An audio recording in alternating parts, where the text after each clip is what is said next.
The Murders in the Rue Morgue by Edgar Allan Poe. Part 3.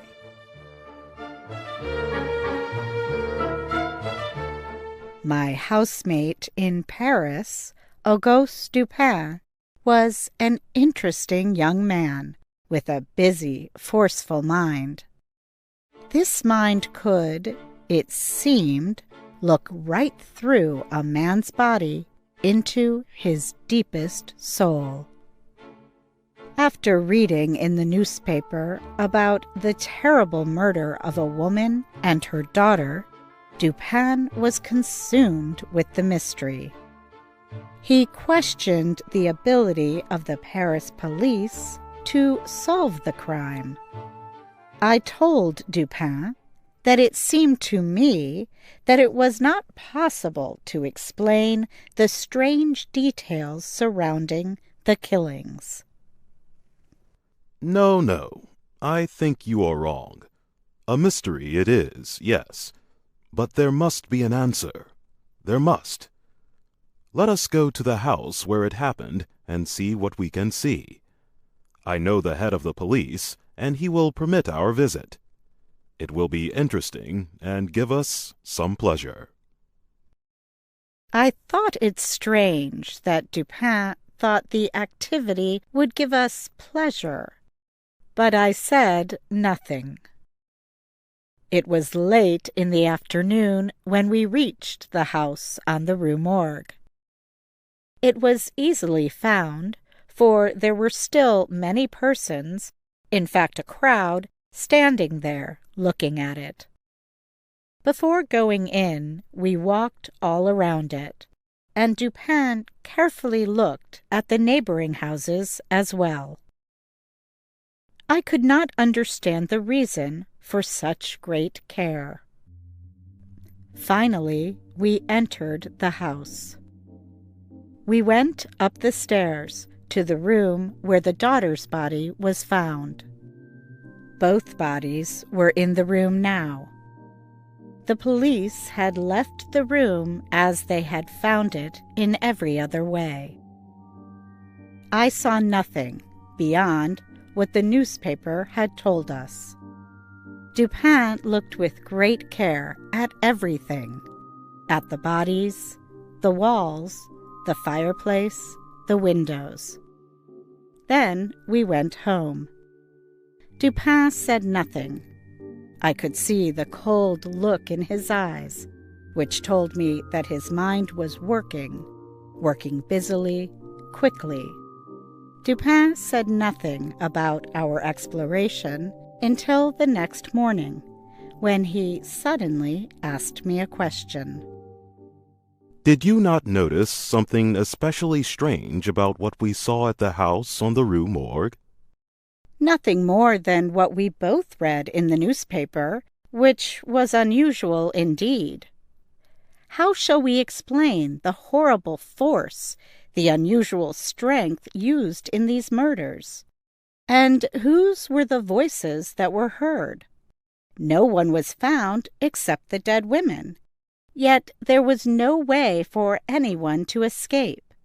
And the wild condition of the room, the body which was found head down in the chimney, the terrible broken appearance of the body of the old lady, with its head cut off. These are all so far from what might be expected that the police are standing still. They don't know where to begin. These things are unusual indeed, but they are not deep mysteries. We should not ask what has happened, but what has happened that has never happened before. In fact, the very things that the police think cannot possibly be explained are the things which will lead me to the answer. Indeed, I believe they have already led me to the answer. I was so surprised that I could not say a word. Dupin looked quickly at the door. I am now waiting for a person who will know something about these murders, these wild killings. I do not think he did them himself, but I think he will know the killer. I hope I am right about this. If I am, then I expect to find the whole answer today. I expect the man here, in this room, at any moment. It is true that he may not come, but he probably will. But who is this person? How did you find him? I'll tell you. While we wait for this man we do not know, for I have never met him, while we wait, I will tell you how my thoughts went. Dupin began to talk, but it did not seem that he was trying to explain to me what he had thought. It seemed that he was talking to himself. He looked not at me, but at the wall. It has been fully proved that the voices heard by the neighbors were not the voices of the women who were killed. Someone else was in the room. It is therefore certain that the old woman did not first kill her daughter and then kill herself. She would not have been strong enough to put her daughter's body where it was found. And the manner of the old lady's death shows that she could not have caused it herself.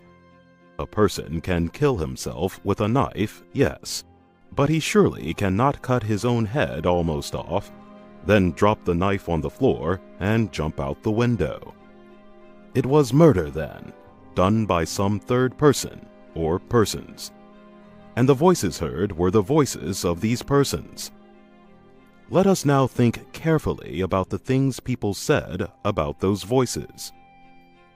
Did you notice anything especially strange in what was told about them?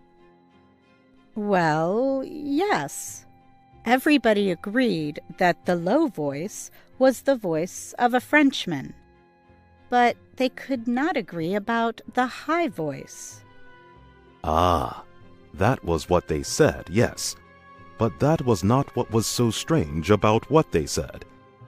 You say you have noticed nothing that makes their stories very different from what might have been expected. Yet there was something. All these persons, as you say, agreed about the low voice, but not about the high, hard voice. The strange thing here is that when an Italian, an Englishman, a Spaniard, and a Frenchman tried to tell what the voice was like, each one said it sounded like the voice of a foreigner. How strangely unusual that voice really must have been. Here are 4 men from 4 big countries, and not one of them could understand what the voice said. Each one gave it a different name. Now, I know that there are other countries in the world. You will say that perhaps it was the voice of someone from one of those other lands. Russia, perhaps. But remember, not one of these people heard anything that sounded like a separate word. Here Dupin turned and looked at me. This is what we have learned from the newspaper. I don't know what I have led you to think, but I believe that in this much of the story, there are enough facts to lead us in the one and only direction to the right answer. What this answer is, I will not say, not yet. But I want you to keep in mind that this much was enough to tell me what I must look for when we were in that house on the Rue Morgue. And I found it. What did I first look for? The path of escape, of course. I mean, we agree the killers were not ghosts. They could not move through walls. So, how did they escape? At first, I saw no way out. It had been necessary for the neighbors to break down the door in order to enter the room. There was no other door. The opening above the fireplace is too narrow for even a child to go through. That leaves only the windows. We must make that exit somehow possible. Remember, there are 2 windows in the room. Both of them, you will remember, are made of 2 parts. To open the window, one must lift up the bottom half. One of these windows is easily seen. The lower part of the other is out of sight behind the big bed. I looked carefully at the first of these windows. It was firmly closed, fastened like the door on the inside. To keep the window closed, to fasten it, someone had put a strong iron nail into the wood at the side of the window in such a way that the window could not be raised. At least it seemed that the nail held the window closed. The nail was easy to see. There it was, and the people who discovered the killings used their greatest strength and could not raise the window. I, too, tried to raise the window and could not. I went to the second window and looked behind the bed at the lower half of the window. There was a nail here, too, which held the window closed. Without moving the bed, I tried to open this window also, and again I could not do so. But I did not stop looking for an answer there.